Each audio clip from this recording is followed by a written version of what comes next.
Hello, my lovely students out there. This is ARK representing NRK9. सबसे पहले एक important question से start करते हैं और फिर डिटेल में समझेंगे कि यहां पर टाटा स्टील लिमिटेड की वेबसाइट क्यों ओपन की गई है। ध्यान सुनना। सबसे पहला क्वेश्चन जो आता है ना, ये क्वेश्चन आता है, is it mandatory for every company to maintain its official website? क्या ये जरूरी है हर कंपनी के लिए कि वो अपनी ऑफिशियल वेबसाइट मेंटेन करे? सर इससे क्या लेना देना, ये इससे बहुत कुछ लेना देना है। एग्जाम के लिए ये क्वेश्चन पहले पूछा गया आईसीएस ने। आईसीएस ऐसा क्वेश्चन पूछता है, चाहे एग्जीक्यूटिव लेवल पे या प्रोफेशनल लेवल पे हो, ऐसे क्वेश्चन आते हैं और आए भी हैं। सो ध्यान सुनेंगे, ध्यान समझेंगे। टाटा स्टील लिमिटेड, यहां एक जो मैंने आपके सामने एग्जांपल आप देख रहे हैं, ये बेसिकली आप देखेंगे इस एग्जांपल को कोड इसलिए किया गया है ताकि आपको थोड़ा प्रैक्टिकली समझ में आए कि टाटा स्टील लिमिटेड, अगर थोड़ा बहुत जानते होंगे तो एक लिस्टेड एंटिटी है और लिस्टेड एंटिटी के केस में ये मैंडेटरी है। जी हाँ, सेबी कहता है ये मैंडेटरी है कि लिस्टेड एंटिटीज को अपनी फंक्शनल ऑफिशियल वेबसाइट मेंटेन करना पड़ेगा। ऑलराइट, पहली इंपॉर्टेंट बात। दूसरी, अगर कोई कंपनी अनलिस्टेड है तो उसके लिए मैंडेटरी नहीं है, मतलब वॉलंटरी बेसिस पे वो अपनी ऑफिशियल वेबसाइट बना सकती है। तो अगर आज का बिजनेस का ट्रेंड को देखा जाए तो जनरली कंपनीज अपनी ऑफिशियल वेबसाइट्स बनाती हैं। लेकिन सेबी ऐसा क्यों कह रहा है कि लिस्टेड एंटिटीज को अपनी ऑफिशियल वेबसाइट बनानी? इसके दो इंपॉर्टेंट रीजन है। ध्यान सुनना, बहुत ध्यान सुनना। पहला इंपॉर्टेंट रीजन ये है कि कंपनीज जितनी भी कोई भी बिजनेस एक्टिविटीज करती हैं उसके डिस्क्लोज देना मैंडेटरी होता है। तो क्या सर अनलिस्टेड कंपनीज को बताना जरूरी नहीं है? नहीं, ध्यान समझना। अनलिस्टेड कंपनीज को भी बताना है। वो किसी पर्टिकुलर रेगुलेटर को बताएगी। जैसे कोई भी बिजनेस ट्रांजैक्शन किया, एग्जांपल के तौर पे समझेगा कि कंपनी जनरल मीटिंग ऑर्गेनाइज करने वाला है तो उसका नोटिस 21 क्लियर डेज पहले देगा, तो अपने मेंबर्स को बताएगा, उधर साथ के साथ में बताएगा किसको, उसके रिजल्ट्स को, जो मीटिंग होगी उसके रिजल्ट्स को आरओसी को इंटीमेट करेगा, न्यूज़पेपर एडवर्टाइजमेंट देगा। लेकिन जब हम लिस्टेड एंटिटीज को देखते हैं तो आप एक बहुत छोटी सी सोचिए, लॉजिकल सोचिएगा। लिस्टेड एंटिटीज में जर्नली जो मेंबर्स होते हैं कंपैरेटिवली ज्यादा होते हैं, अलग अलग स्टेट से होते हैं। ऑफिशियल वेबसाइट्स आप कहीं से भी एक्सेस कर सकते हो। और इससे सबसे बड़ी इंपॉर्टेंट चीज, क्योंकि क्यों ऐसा कहा जा रहा है कि डिस्क्लोजर्स को रखेंगे आप ताकि ट्रांसपेरेंसी रहेगा। तो बड़ी जैसे लिस्टेड एंटिटीज है, नंबर ऑफ जो ऑफ कोर्स वहां पर जनरली देखा जाता है कि नंबर ऑफ जो मेंबर्स हैं वो ज्यादा होते हैं और ऑफिशियल वेबसाइट्स के थ्रू हम ट्रांसपेरेंसी रखेंगे क्योंकि वहां डिस्क्लोजर आएगा। डिस्क्लोजर होगा तो ट्रांसपेरेंसी भी रहेगा। बात पकड़ में आ रहा है? तो ये सेबी ने कहा भाई ये तो मैंडेटरी है। आज के सेशन में भी ध्यान से सुनना और समझना, एग्जाम के लिए इंपॉर्टेंट क्वेश्चन है। उम्मीद कर रहा हूं मॉड्यूल आप लोगों का टेबल पे सामने रखा होगा और आप अपने मॉड्यूल से ही स्टडी कर रहे हैं। Again I am telling you, अच्छा सीएस बनना है, एग्जाम एक बार में ही पास करना है, तो एक बार पूरी मेहनत कर लो। आई एश्योर यू तुम अच्छे स्कोर के साथ ही पास होगे। एंड सेकेंड इंपॉर्टेंट बात मैं आपको बता दूं, अगर चैनल सब्सक्राइब नहीं किया है चैनल सब्सक्राइब कीजिएगा, बेल आइकन को प्रेस कीजिएगा, तभी तो नोटिफिकेशन मिलेगा। अदरवाइज नोटिफिकेशन कैसे आएगा कि क्लासेस आ रही हैं, रेगुलर टेस्ट सीरीज चल रही है, कैसे पता लगेगा? ऑलराइट, तो जरूर सब्सक्राइब कर लीजिएगा। एंड अब स्टार्ट करते हैं हमारा सेशन को। ध्यान से आइएगा। देखिए, जो आज का टॉपिक है, इस टॉपिक को ध्यान से सुनना और समझना, क्योंकि इस टॉपिक से हमें सबसे इंपॉर्टेंट चीज पहले ये सीखनी है कि ऐसे कौन कौन से डिस्क्लोजर्स हैं जो कंपनी को अपनी वेबसाइट पे मेंटेन करना है। सबसे पहले मैंने आपको बताया था कि कंपनीज को, जी हां, अगर जो कंपनीज अनलिस्टेड कंपनीज हैं, कंपनीज एक्ट मैंडेटरी नहीं कहता है कि ये मैंडेटरी है कि आपको करना ही होगा। बट अगर आप एक लिस्टेड एंटिटी हैं तो सेबी कहता है जी आपको हमारी बात माननी पड़ेगी। सेबी कहता है क्यों माननी पड़ेगी? क्योंकि सेबी ने ये बात कहा कि ट्रांसपेरेंसी लाइए, लोगों के साथ फ्रॉड ना हो, उन्हें पता होना चाहिए कंपनी में क्या चल रहा है। इसको ऑथेंटिकेट करता है रेगुलेशन 46 ऑफ सेबी एलओडीआर। मेरे साथ बोलिएगा, रेगुलेशन 46 ऑफ सेबी एलओडीआर इस बात को ऑथेंटिकेट करता है कि भाई आप लोगों को लिस्टेड एंटिटीज, आप लोगों को आपको जो आप बिजनेस एक्टिविटीज कर रहे हैं उसके डिस्क्लोजर्स देने होंगे। अब वो सब क्या क्या डिस्क्लोजर्स हैं हम ध्यान सुनेंगे। यहां पर मैं दोनों को कवर कर रहा हूं, कहां पर कंपनीज एक्ट ने कहा है कि आपको ये डिस्क्लोजर्स देने हैं और कहां सेबी ने कहा है। उम्मीद कर रहा हूं ध्यान से सुनेंगे और समझें। सबसे पहला जो यहां पर हमको देखने को मिल रहा है कि मान लीजिएगा, अच्छा सुनिए एक बात और पहले बहुत इंपॉर्टेंट, देखिए आप अगर मुझे ध्यान से सुनेंगे, ध्यान से स्क्रीन पे देखेंगे, अपने मॉड्यूल में नोट करेंगे, और अगर मॉड्यूल नहीं अभी तो हाल फिलहाल अपना कहीं साइड में नोट करो, ठीक है? याद करेंगे, याद हो जाएगा, बस ध्यान से सुनिएगा एक बार। अब सबसे पहली सिचुएशन आती है कि एक सेक्शन 8 कंपनी है, अज्यूम कीजिएगा, अपना माइंड में पिक्चर लेके आइएगा, एक सेक्शन 8 कंपनी है, उस सेक्शन 8 कंपनी को कन्वर्ट होना है किसी और कंपनी के अंदर। बोला सर कर सकती है, ऑफकोर्स कर सकती है, लेकिन ऐसा तो सीधा नहीं करेगा, उसके लिए प्रोसीजर है, ठीक है। कंसर्न लेना होगा मेंबर का, पहले बोर्ड डिसाइड करेगा, फिर मेंबर का कंसर्न लेना होगा, फिर सेंट्रल गवर्नमेंट को अप्लाई करेंगे। काफी और भी एस्पेक्ट्स हैं, बट मैं अभी क्विकली बता रहा हूं आपको। और उसके बाद में एक फॉर्म होता है जो कि होता है INC 19, फॉर्म नंबर INC 19, बोलिएगा फॉर्म नंबर INC 19। सर अभी याद करना है, हाँ जी बोलिए INC 19। इस INC 19 को वापस से सेंट्रल गवर्नमेंट, जी हाँ, जब लाइसेंस लिया था ना तभी सेंट्रल गवर्नमेंट को अप्रोच किया था सेक्शन 8 कंपनी के लिए, जब लाइसेंस लिया था। आज हम वापस से कन्वर्ट करना चाहते हैं सेक्शन 8 कंपनी, हम एग्जिस्टिंग सेक्शन 8 कंपनी है और कन्वर्ट करना चाहते हो, तो फॉर्म नंबर 19 आप सेंट्रल गवर्नमेंट को अप्लाई करेंगे और उसको आप लोगों को बता देंगे कि हमने जी अप्लाई किया हुआ है। अब कैसे लोगों को बताएंगे? उसी 19 फॉर्म को, जी फॉर्म नंबर 19 जो कि आपने कन्वर्जन के लिए अप्लाई कर रहे हैं, जी आपने एप्लीकेशन लगाया है, उसे ही कंपनी की वेबसाइट पे अपलोड करना है। ध्यान से देखिएगा, Form notice in form number 19 shall be published on the website of the company if any and as may be notified or directed by the central government। अब ये एक एस्पेक्ट, इंपॉर्टेंट एस्पेक्ट है कि आपको डिस्क्लोज करनी है जी हाँ website पे। अब ये देख समझो, ऐसा तो है नहीं कि ये कॉन्टिन्यूस है कि ना हर 6 महीने में, हर 2 महीने में, 3 महीने, 6 महीने, साल भर में बार बार कंपनी कन्वर्जन कर रही है। ये इवेंट हुआ ऐसा तो आपको बताना है, ठीक है सर याद हुआ। अब ऐसा रट्टा नहीं मारना है, सिर्फ इतना याद रखना है, मैं तुम्हें और डिटेल में जाने को कह ही नहीं रहा हूं, तुम पहले ये बात पकड़ लो। फॉर्म 19 अगर लगाया जा रहा है तो आपके माइंड में इमीडिएटली स्ट्राइक करना चाहिए 19 किस लिए आ रहा होगा, बोला है कोई एग्जिस्टिंग सेक्शन 8 कंपनी जो कन्वर्ट कर रही है। ऑलराइट, नाउ नेक्स्ट अगर देखते हैं हम publication of name by company. अगर कोई कंपनी ऑनलाइन बिजनेस कर रही है, और हम जानते हैं इंडिया में बहुत सारी ऐसे बिजनेस कंपनीज हैं, अमेजॉन को उठा के देख लीजिएगा, ठीक है, जोमैटो को उठा के देख लीजिएगा, जो ऑनलाइन बिजनेस कर रहे हैं, उस केस में यहां पर यह कहा गया कि ऐसी कंपनीज को अपने, याद रखिएगा, वेबसाइट पर नेम है, एड्रेसेस हैं, ठीक है, टेलीफोन नंबर है, फैक्स नंबर है, ईमेल आईडीज हैं, उस पर्सन के देने होंगे जो पर्सन के साथ आप कांटेक्ट करेंगे जब भी कोई आपके ग्रीवेंसेस को भी होम पेज को लेकर राइज हो गए। जैसे कई बार मान लीजिएगा आप किसी ऑनलाइन बिजनेस करने वाली कंपनी के वेबसाइट पे शॉपिंग करने गए, आप वहां शॉपिंग कर रहे हैं बट वेबसाइट पे एरर आ रहा है, पेमेंट आपका पेमेंट तो चला गया बट आपका समझना, आपका ऑर्डर वहां कंफर्म नहीं हुआ है। किसी भी तरीके की कोई भी प्रॉब्लम्स अराइज होती है तो आपको एक वहां पर अपनी ऑफिशियल वेबसाइट पे एक पर्सन का कॉन्टैक्ट नंबर, उसकी डिटेल्स आपको देनी होंगी, उसका रजिस्टर्ड एड्रेस देना होगा ताकि उससे लोग कंसर्न कर सकें। देखिएगा, every company which has a website for conducting online business otherwise shall disclose or publish its name, address of its registered office or corporate identity number, telephone number, fax number if any, email, the name of the person who may be contacted in the case of any queries or grievances on landing or home page of the said website। बात पकड़ में आया? अगर उस website से related कोई issues होंगे तो आप उसको, तो अभी स्पेसिफिकली लिस्टेड एंटिटी के लिए मैंडेटरी है, बोलिए हाँ जी वेबसाइट तो बनाना है, और आप ऑनलाइन बिजनेस कर रहे हैं तो आपको ये भी मैंडेटरी कि आप किसी पर्टिकुलर पर्सन का कॉन्टैक्ट नंबर भी प्रोवाइड करें। आई होप क्लियर होगा। दूसरा कहता है इनवाइटिंग डिपॉजिट फ्रॉम पब्लिक। अब बहुत ध्यान सुनना, अगर कोई पब्लिक कंपनी, प्राइवेट पर तो बात आनी ही नहीं है, आई होप बात क्लियर होगा। कोई कंपनी कैसी है? पब्लिक कंपनी है और वो पब्लिक को इनवाइट कर रही है जी, किस बात के लिए इनविटेशन है? एक तरीके का कि भाई हमारा डिपॉजिट्स एक्सेप्ट करना चाहेंगे आप। तो ऐसे केसेस में भी याद रखिए कंपनी को एक अपने वेबसाइट पर इसका डिस्क्लोजर देना होगा। ध्यान से सुनना इस बात को। जो भी आप सर्कुलर, याद रखिएगा, जब भी कोई कंपनी डिपॉजिट एक्सेप्ट करती है, जब मैं यहां बात कर रहा हूं पब्लिक कंपनी की, तो पब्लिक कंपनी, याद रखिए, प्राइवेट पे तो पब्लिक का कोई लेना देना नहीं है, इसलिए भूल के भी मतलब अप्लाई कर देना कि प्राइवेट कंपनी पब्लिक से डिपॉजिट एक्सेप्ट कर रही है। पब्लिक कंपनी वो जब पब्लिक से डिपॉजिट एक्सेप्ट कर रही है तो उससे सर्कुलर इशू क्या आता है, उस सर्कुलर को भी अपना वेबसाइट पे अपलोड कीजिए। देखो, every company inviting deposit from public shall upload a copy of the circular on its website। और ये जो नीचे वाला बात बोला गया है, ये प्राइवेट कंपनी के लिए बोला गया है कि जो प्राइवेट कंपनी अपने किनसे, अपने मेंबर से ले रही है, वो बोला उसके लिए मैंडेटरी नहीं है। देखो, इन case of private company clause A to E of subsection 7(2) of subsection 2 of section 73 shall not apply a private companies which accept its deposits from its member. Money is not exceeding 100% of its aggregate paid up share capital and free reserves, and the such company shall file the details of the money so accepted to the registrar in such manner as may be prescribed।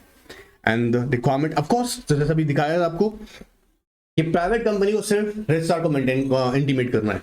अब सुनो मेरी बात को, अगर तुम ध्यान से इन बातों को समझ लोगे ना, तुम्हारे को सिर्फ इसी से क्वेश्चन नहीं, कई सारे क्वेश्चंस के आंसर मिल जाएंगे। ऑलराइट, तो ये कंप्लायंसेस आपको आई होप यहाँ माइंड में सेट हो रहे होंगे। सबसे पहला हमने सीखा INC 19, जहां पर सेक्शन 8 कंपनी कन्वर्ट करना चाहते हैं कि अगर कंपनी के अंदर तो एप्लीकेशन देना होता है सेंट्रल गवर्नमेंट को, उसको हमको वेबसाइट पे पब्लिश करना है। दूसरी हमने इंपॉर्टेंट बात क्या सीखी कि अगर कोई कंपनी ऑनलाइन बिजनेस कर रही है और ऑनलाइन बिजनेस पे ऑफ कोर्स कोई भी उसके वेब पेज पे कोई भी किसी की क्वेरीज है कि ग्रीवेंसेस है किसी पर्सन के, तो एक कंसर्न पर्सन का कॉन्टैक्ट नंबर ऑफ कोर्स वो बताएंगे और कंपनी का रजिस्टर्ड ऑफिस कहाँ है, टेलीफोन नंबर, जिस तरह से भी उसे कॉन्टैक्ट किया सके कंपनी। थोड़ा हमने जो सीखा वो डिपॉजिट्स अगर आप एक्सेप्ट करते हैं पब्लिक से, ऑफ कोर्स कौन सी कंपनी होगी, पब्लिक कंपनी होगी, तो वो जो भी सर्कुलर इशू कर रही है, यू नो व्हाट, क्योंकि जनरली न्यूज़पेपर सर्कुलर्स आते हैं, आई होप अगर आप बिजनेस स्टैंडर्ड न्यूज़पेपर देखते होंगे तो आपको जरूर पता होगा ये बात। इस केस के अंदर भी आप देखिएगा उन्हें बताना होगा, आई होप क्लियर होगा, अपनी वेबसाइट पे अपलोड करना। प्राइवेट कंपनी के केसेस में ऐसा नहीं है, उन्हें इंटीमेशन देना होगा किसको, रजिस्ट्रार।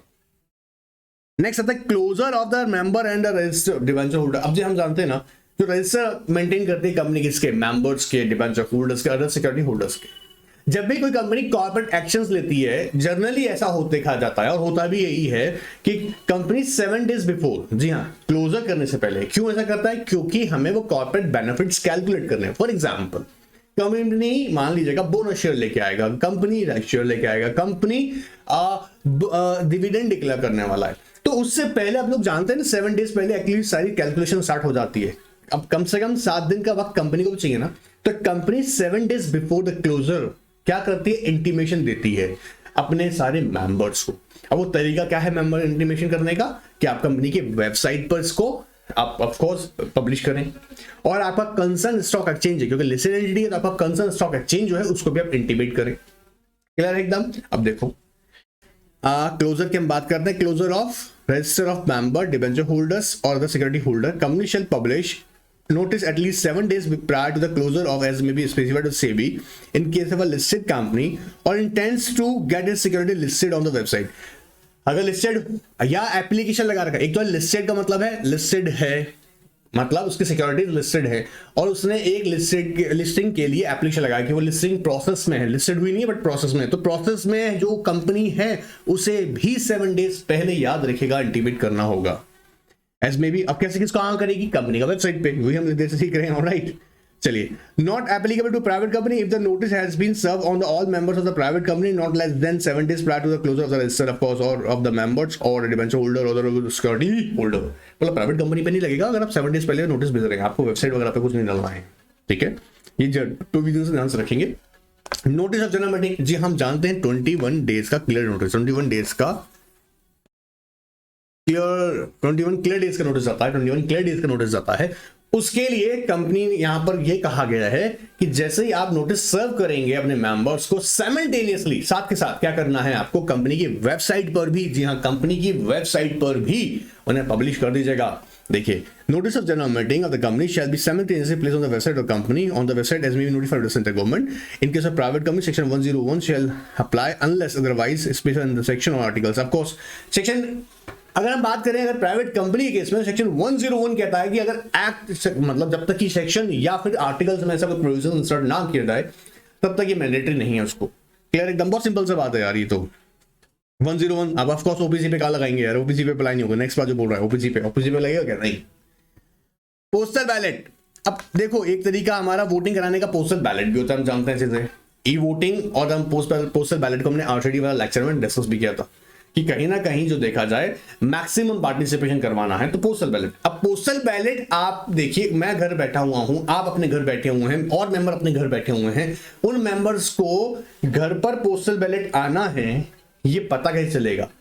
सर जिस दिन घर पे आ जाएगा उस दिन पता लग जाएगा ना, लेकिन आपके पास किसी टेक्निकल रीजन की वजह से नहीं पहुंचा और आपको पता ही नहीं है कि कंपनी किसी तरह का डिसीजन ले रहा है, तो एक तरीका क्या है इसको और एश्योर करने के लिए, बेटर बनाने के लिए इस प्रोसीजर को, कि आप इसकी पब्लिकेशन करें। तो कंपनी अपनी वेबसाइट पर जब भी आप देखिएगा पोस्टल बैलेट के थ्रू डिसीजन लेगी, साथ के साथ में वेबसाइट पर भी उस पोस्टल बैलेट को अपलोड करेगी, और उसे जब तक अपलोड करके रखेगी जब तक कि सारे पोस्टल बैलेट कंपनी वापस विद रिस्पॉन्स अपने मेंबर से रिसीव ना कर लेती है। तो जिस डे पर लास्ट डे पर वो रिसीव कर लेगी सारे मेंबर से, उस तब तक के लिए अपलोड किया जाएगा। एंड आफ्टर व्हाट, फिर जो रिजल्ट्स रहेगा पोस्टल बैलेट के थ्रू कि भाई रेजोल्यूशन क्या रहा, फेवर में रहा या अनफेवर रहा, प्लस स्क्रूटिनाइजर, क्योंकि वोटिंग काउंटिंग भी की जाएगी तो उसके लिए स्क्रूटिनाइजर अपॉइंट किया जाता है, उसकी रिपोर्ट बनती है वोटिंग काउंटिंग को लेकर, उस स्क्रूटिनाइजर की रिपोर्ट को भी अपलोड किया जाएगा। बात पकड़ में आ रहा है? देखो, notice of postal ballot shall be placed on the website of the company forthwith after the notice is sent to the members, and such notice shall be remain on the website till the last date for receipt of the postal ballot from the member. The results of the postal ballot shall be declared by placing it along with the scrutiny report on the website of the company. अभी देखो क्या कर रहा है, बोलो अगर ये बात अब लिखी है तो खैर उन्होंने लिख दिया, उन्हें लगता है कि कुछ बच्चों को नहीं पता होगा, तो ठीक है, इट्स ओके। कह रहे हैं ओपीसी पर और जिन कंपनीज में जो मेंबर्स अगर 200 से ज्यादा नहीं है वहां पर रिक्वायरमेंट नहीं है, तो ऑफ कोर्स ये हम ध्यान से देखें। अच्छा, ये इट इंक्लूड्स, मतलब अगर 200 बोल रहा है ना, तो अगर कोई पब्लिक कंपनी उसको भी मैंडेटरी भी नहीं है पोस्टल बैलेट ट्रांजेक्ट कराना बिजनेस को। इंपॉर्टेंट बात है, छोटी सी है। 1% कंपनी, ऑफ कोर्स तो हट जाओ, चलो तुमसे तो बात ही नहीं करना। 1% company, other companies having a members up to 200 are not required to transact any business through the postal ballot. Of course if a public company, ध्यान से रखना, एग्जाम में गलती हो जाती है, हम लोग ध्यान नहीं दे रहे होते, हम लोग 200 ठीक है, नहीं रट्टा नहीं मारना है, ध्यान से समझना है। पब्लिक कंपनी में भी लेस नंबर ऑफ मेंबर्स हो सकते हैं। अभी एक रिसेंट केस स्टडी डिस्कस कर रहा था जिसके अंदर हम देखा था पब्लिक कंपनी है और या ना उसके केस के अंदर भी हम हार्डली 17 मेंबर्स हैं, 17 मतलब 17 मेंबर है। अब 17 मेंबर का केस में क्या पोस्टल बैलेट थ्रू मेंबर आपको बिजनेस ट्रांजैक्ट करना पड़ेगा? Of course not. और पकड़ में आया? अब एक इंपॉर्टेंट बात जरूर यहाँ आ जाती है, ध्यान सुनना। सर अगर मान लीजिएगा ये जो पोस्टल बैलेट है, ध्यान सुनना, ये पब्लिक कंपनी पे आप कह रहे हैं नहीं लगेगा, कब? जब उसके नंबर ऑफ मेंबर्स 200 या उससे कम है। बात पकड़ में आ रहा है? तब नहीं लगाना है हमें पोस्टल बैलेट। बात पकड़ में आया? पोस्टल बैलेट है, ई वोटिंग्स है, कॉन्सेप्ट क्यों आए? ताकि मैक्सिमम पार्टिसिपेशन हो सके डिसीजन मेकिंग प्रोसेस के अंदर। ऑलराइट, तो मेंबर ज्यादा से ज्यादा पार्टिसिपेट करेगा उतना बेटर रहेगा। ऑलराइट, अब एक बार फटाफट से हम लोग अपना रिवाइज कर लेते हैं। सबसे पहले हमने फॉर्म 19 को यहाँ याद रखा है जो कि कन्वर्जन की बात करता है सेक्शन 8 कंपनी से अदर कंपनीज के फॉर्म में, तो हमें उसको भी अपलोड करना होगा। अगर कोई ऑनलाइन बिजनेस कर रही है तो ऑफकोर्स उसके बारे में जो पर्सन ऑफकोर्स जो आपकी क्वेरीज आपकी रेफरेंसेस को हैंडल करेगा उसका डिटेल्स आपको देना अपनी कंपनी की वेबसाइट पर। अगर कंपनी ऑफकोर्स इनवाइट करती है डिपॉजिट फॉर द पब्लिक तो उसके एक सर्कुलर इश्यू किया जाता है, उस सर्कुलर को अपना वेबसाइट पे, और सर्कुलर कहां जाएगा? न्यूज़पेपर सर्कुलर है, उसको आपको अपलोड करना होगा। प्राइवेट कंपनी केसेस में वो रजिस्ट्रार को इंटीमेट करते हैं। क्लोजर की बात की जाए, क्लोजर आपको 7 डेज पहले देना होगा। आपको बताना होगा कि आपके रजिस्टर जो है किसी भी तरह का कॉर्पोरेट बेनिफिट जहां पे ले रही है कंपनी, कॉर्पोरेट एक्शंस हैं, तो ऐसे केसेस में 7 डेज पहले जो आप 7 डेज पहले जब क्लोज करेंगे रजिस्टर को उसकी इंटीमेशन देनी पड़ेगी और उसको वेबसाइट पे अपलोड करेंगे। ऑफ कोर्स जब आप जनरल मीटिंग कॉल करेंगे साथ ही साथ में आपको उसका नोटिस भी साइमल्टेनियसली अपनी कंपनी की वेबसाइट पर अपलोड करना होगा। पोस्टल बैलेट के केस में भी ऑफ कोर्स जब आप पोस्टल बैलेट आपने इशू किया है, मतलब लोगों को आपने सर्व कर दिया है, तो साथ साथ में आप उसको अपनी वेबसाइट पर भी अपलोड रखेंगे। तब तक रखेंगे जब तक आपको जो भी डे आपने, जैसे फॉर एग्जांपल मैक्सिमम 30 डेज होता है जनरली, तो 30 डेज तक आपको रिसीव कर लेना है, तो वो लास्ट डेट तक रखा जाएगा, अब ऑफ कोर्स वेबसाइट पे मेंटेन किया जाएगा। इसके बाद रिक्वायरिंग स्पेशल नोटिस। अब जनरली क्या होता है आपने देखा होगा, अगर हम बात करें ऑडिटर की रिमूवल की, डायरेक्टर की रिमूवल की, और ऐसे केसेस के अंदर ध्यान सुनना कि हम क्या कर रहे हैं, हम ऑडिटर को रिमूव करना चाहते हैं। अब ऐसे केसेस में स्पेशल नोटिस की आपको रिक्वायरमेंट आ गई है और इमीडिएट नोटिस देना है सारे मेंबर्स को, बट प्रैक्टिकल नहीं है कि सारे मेंबर्स को नोटिस एकदम सबको मिल जाए। ऐसे केसेस में भी कंपनी आ देखेगा क्या करती है, अपने वेबसाइट पर उस नोटिस को अपलोड कर देती है। बातों को ध्यान सुनेगा, बहुत काम आने वाली है, एक कंप्लायंस का बहुत पैसा मिलने वाला है, ध्यान से सुनो। Where it is not practicable to give the notice in the same manner as given in the notice of any general meeting, such notice shall be published on the website of the company। और generally कब आता है special notice का, या तो आप remove करना चाहते हो किसी कंपनी के ऑडिटर को, या फिर आप चाहते हो डायरेक्टर का रिमूवल, कि बोला ठीक है रिटायरिंग डायरेक्टर इस बार अपॉइंट नहीं होगा, बात पकड़ में आ रहा है, रिटायरिंग डायरेक्टर को अपॉइंट नहीं करेंगे हम किसी और को अपॉइंट करेंगे। ऐसे केसेस में भी आप स्पेशल नोटिस देते हैं। और ये कब आता है, जब जनरली मेंबर्स की मेजॉरिटी ऑफ मेंबर्स की विश होती है, जनरली ये देखा जाता है, ठीक है, तभी स्पेशल नोटिस की बात होगी। Unpaid dividend account. अब जनरली हम जानते हैं कि कई बार ये होता है कि कंपनी डिविडेंड डिक्लेयर कर देता है, लेकिन कई लोग ऐसे होते हैं जिनका अता पता नहीं होता है, मतलब डिविडेंड डिक्लेयर कर दिया बट उन्होंने क्लेम ही नहीं किया। अब कंपनी क्या करता है, आपको पता होगा कि कंपनी जब ये जो डिविडेंड डिक्लेयर करने बाद उन्होंने क्लेम नहीं किया, वो कंपनी क्या है ना अपने यूज में नहीं रखेगा, कंपनी करेगा उसका डिटेल रेडी करेगा, उन लोगों का नेम रेडी करेगा, जिन लोगों का एंटाइटलमेंट है उनका नेम रेडी करेगा, उनका अमाउंट कितना पे करना है, उससे सारी डिटेल प्रिपेयर करके कंपनी अपनी वेबसाइट पे अपलोड कर देगा कि भाई जहां तुम खो गए हो आओ तुम्हारा डिविडेंड रेडी है। आइए समझते हैं। Company within 90 days of the making of any transfer of an amount under section 124 section 1 up to unpaid dividend account, prepare a statement containing the names, their last known addresses and unpaid dividend to be paid to each person and place it on the website of the company if any, and also on any other website approved by the central government for this purpose in such form and manner as the other particulars may prescribe। तो क्या करना है, 90 days के अंदर अंदर आपको report करना है। देखो यहाँ पे क्या इंपॉर्टेंट बात है, within 90 days of the making any transfer on amount under section 124 section 1 unpaid dividend accounts, unpaid dividend account के अंदर आप ट्रांसफर करने जा रहे हैं, आपने कर दिया, विद इन 90 डेज का मतलब यहाँ पर आपको करना ही करना है ट्रांसफर उसको, ठीक है। और उसके डिटेल आप रेडी करेंगे, किसके बारे में पर्टिकुलर रेडी करेंगे, कौन कौन मेंबर है, जी हाँ कौन कौन लोग हैं, उनके लास्ट नोन एड्रेसेस क्या है और कितना अमाउंट है। Alright, now the next is disclose about the corporate social responsibility policy.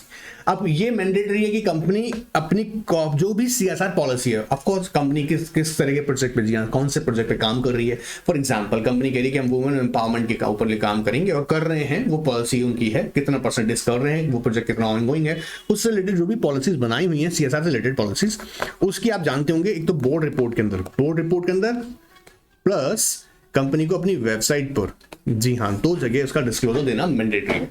देखिएगा, आइए, board of every company shall disclose the contents of the CSR policy in its report and also places the companies website. And अगर बात करें IFC private company, section 135 section 1 apply for a period of 5 year from the commencement of the business. ये दोनों cases में है। जब हम बात कर रहे हैं अगर आईएफसी प्राइवेट कंपनी है, इंटरनेशनल फाइनेंस सर्विस सेंटर, जी आईएफसी क्या होते हैं, international finance service centres, international level पर नहीं है ये, बेसिकली अगर देखा जाए एसईजेड जिसके अंदर काम करते हैं, ये फाइनेंशियल सर्विसेज प्रोवाइड करती हैं, कंपनीज हैं, ठीक है, ये फाइनेंशियल सर्विसेज प्रोवाइड करती हैं। इन कंपनीज को लिए 5 साल तक ये प्रोविजन अप्लाई नहीं होगा। थोड़ा सा अगर देखा जाए कहीं ना कहीं रिलैक्सेशंस दिए गए हैं इनको, ठीक है ना। Placing of audited, of course आपको अपने ऑडिटेड अकाउंट स्टेटमेंट आपको अपलोड करने होंगे। जैसे अभी यहां मैं आपको शो कर रहा था, आप ध्यान से देखें कि ये कंपनी ने, टाटा स्टील लिमिटेड ने, ठीक है, अरे भाई छुई में ही मत बनो, ऊपर आ जाओ, देखिएगा टाटा स्टील लिमिटेड के हम देखें परफॉर्मेंस थर्ड क्वार्टर आप देखेंगे financial 2023 financial results, earning release and यहां पर हम देखें, ठीक है, जस्ट अ मिनट,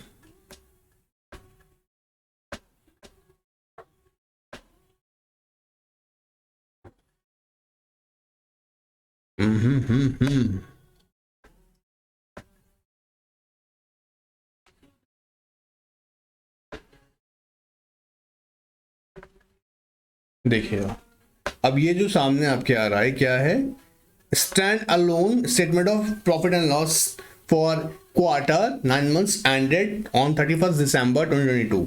बात पकड़ में आया, ये क्या कर रहा। अब सर ये कब समझाएंगे हमको, ये इस सेशन का पार्ट नहीं है, लेकिन और जो लेक्चर्स चल रहे हैं उसमें सब में चीजें कवर कर रहा हूं लगातार। अगर नहीं देख रहे हो तो तुम्हें पक्की बात है तुम्हें नहीं पता है, ठीक है, तो तुम ये क्वेश्चन करोगे। तो ये सब हमने डिस्कस किया है, ये तो रिवाइज करवा रहा हूँ बताने के लिए बीच में। फिर भी अगर किसी को नहीं मिले हैं जो प्रैक्टिकली हम लोग डिस्कस कर रहे हैं, कुछ सेशंस अलग से भी हैं, आरटीडी के अंदर भी डिस्कस कर रहे हैं, सीआर के अंदर डिस्कस कर रहे हैं, नहीं मिल रहे सेशंस तो आप कॉन्टैक्ट कीजिएगा ना के व्हाट्सएप पर, डेफिनेटली आपको वहां से जल्दी से जल्दी आपको रिस्पॉन्ड किया जाएगा और आपको सारे लिंक्स जो रिक्वायर्ड हैं वो प्रोवाइड की जाएंगे। एनीवेज, तो placing of audited financial statements. अब जी हाँ, दो बातें इंपॉर्टेंट यहाँ याद रखने वाली हैं, कंसोलिडेटेड बेसिस पे भी और स्टैंड अलोन बेसिस पे भी। अब देखो यहाँ पे हमने क्या कहा, स्टैंड अलोन बेसिस पर, स्टैंड अलोन बेसिस पर भी है और कंसोलिडेटेड बेसिस पर भी। अब अगर कोई सब्सिडरी है या सब्सिडरीज हैं तो ऑफ कोर्स आपको उनका भी कंपनी को अपनी वेबसाइट्स पे अपलोड करना पड़ेगा फाइनेंशियल स्टेटमेंट्स। सेपरेट करना होगा, हाँ जी सेपरेट भी करना होगा, कंसोलिडेट भी करना है और सेपरेट भी करना है, ये याद रखना। देखो, listed company shall also place financial statements including consolidated financial statements, all other documents required to be attached thereto. Every listed company having a subsidiary or subsidiaries shall place separate audited, of course separately भी बनाना है, ठीक है, audited accounts of each of the subsidiary on its websites। अब ये आपको maintain करना होगा। अब ये देखो ऐसे बार बार बोलोगे ना तो याद हो जाना है, इजीली याद हो जाना है। अब ट्रांजेक्शन हमारे माइंड में आना चाहिए, पोस्टल बैलेंस रिलेटेड ट्रांजेक्शन आपको डिस्क्लोज डालना है, ऐसे ट्राई करना चाहिए। जनरल मीटिंग हो रहा है उसका भी नोटिस डालना है जी, हाँ जी वेबसाइट पर अपलोड करना है। और आपको ट्रांजेक्शन याद करो, समझो उसको याद कर सकते हैं, ठीक है। बोला कन्वर्जन कर रहे हैं सेक्शन 8 कंपनी को, बोला INC 19 फाइल करना जरूरी है। बोला अच्छा, ऐसे याद करो, अपने साथ थोड़ा बोलोगे सीखोगे, मेरे साथ अभी सीखो। ऑलराइट, चलिए notice of resignation of director, बोला DIR12 कंपनी को फाइल करना पड़ता है रजिस्ट्रार के साथ में, और साथ के साथ में उनसे अपनी वेबसाइट पर भी अपलोड करना होता है। देखो company with in 30 days from the date of the receipt of the notice of the resignation from the director कह रहा है I want to resign from the company, बोला भाड़ में जाओ, जा निकल जा, लेकिन हम DIR12 फाइल कर देते हैं। Intimate to the registrar in form 12 and post the information on the website, of course.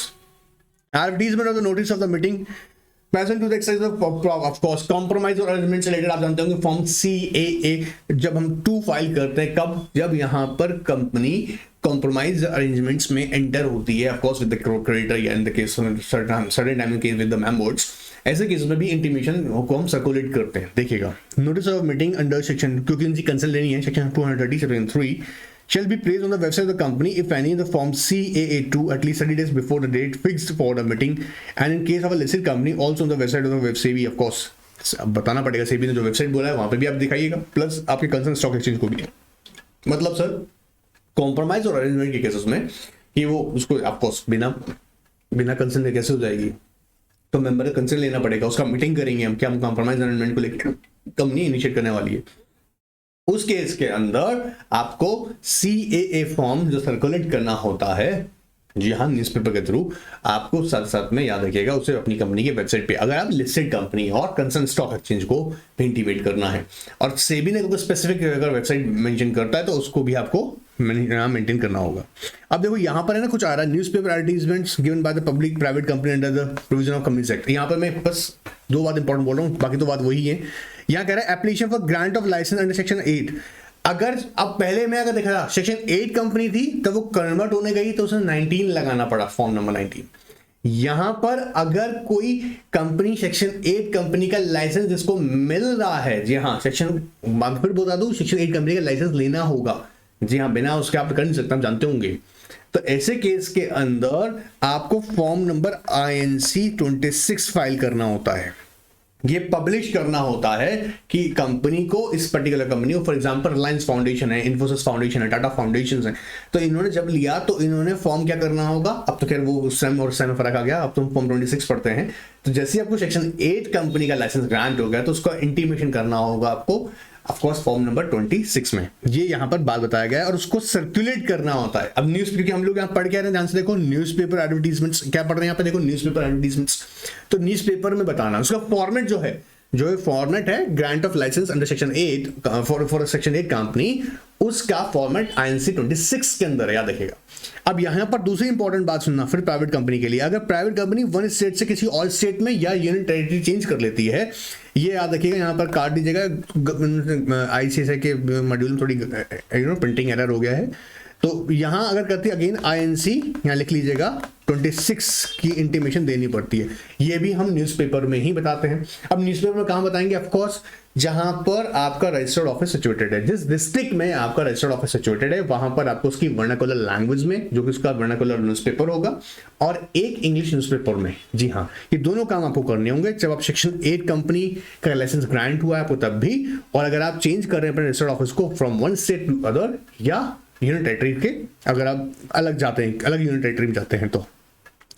Same acceptance of deposits की बात करें, DPT1 आप जानते होंगे, इसकी भी आप सर्कुलेशन देनी होती है, ठीक है। तो कहता है इन इंग्लिश और लैंग्वेज, और यू नो व्हाट, अब ये जनरली किसके ऊपर लग रहा होगा, जब हम ऐसी कंपनी की बात कर रहे हैं जो पब्लिक से डिपॉजिट एक्सेप्ट कर सकती है, क्योंकि प्राइवेट कंपनी केसेस में हमने पहले ही डिस्कस किया हुआ है, यहाँ पर ये कह रहा है प्राइवेट कंपनी केसेस में ये अप्लाई नहीं हो रहा है, आपको सिर्फ रजिस्ट्रार को इंटीमेट करना होता है DPT1 के अंदर कि हाँ जी हम डिपॉजिट्स एक्सेप्ट किए हैं अपने मेंबर्स से, ठीक है। यहाँ सारी चीजें हो जानी है। फिर closure of register of members कह रहा है एज इट इज चलेगा, जैसे आप रजिस्टर ऑफ मेंबर आप क्लोज करते हैं अपने जर्नली, तो उसमें भी आप 7 डेज पहले का नोटिस देते हैं, ऐसे सेम जब क्लोजर ऑफ फॉरेन रजिस्टर होगा वहां पर भी सेम प्रोसेस चलेगा। ये क्विकली इसलिए बता रहा हूं, अभी सिर्फ फटाफट वही बातें आ रही हैं, तुम समझो उसको ध्यान से। फिर वो देखो closure of register of members और डिबेंचर ऑफ 7 डेज का कॉन्सेप्ट रहेगा। क्वारम एट द मीटिंग, अभी इंपॉर्टेंट वाला है, पॉइंट नोट कर लो यहाँ पर, इंपॉर्टेंट मार्क करो, सेक्शन 102 कहता है कि अगर क्या हुआ, कंपनी की जनरल मीटिंग कॉल की गई और मीटिंग कॉल करने के बाद with in half an hour जो सफिशिएंट नंबर ऑफ कॉरम है, बात तो करिएगा ध्यान से, सफिशिएंट नंबर ऑफ कॉरम है वो अवेलेबल नहीं है। वो कब तक नहीं है, with in half an hour, जो टाइम आपने फिक्स किया था उस टाइम के with in half an hour sufficient number of quorum नहीं आया, तो मीटिंग क्या होगा, एडजर्न होकर क्या होता है, आप देखते हैं सेम टाइम सेम प्लेस, मतलब next week same time same place decide किया जाता है।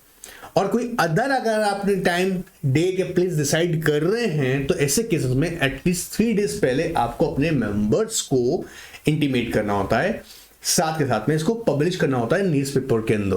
ध्यान से देखिएगा ये, if quorum is not present, screen पे आ जाएगा एक बार, within half an hour in the respect of meeting of members, such meeting shall stand adjourned to that same day in the next week at the same time and place or to such other place, time and place or as the board may determine।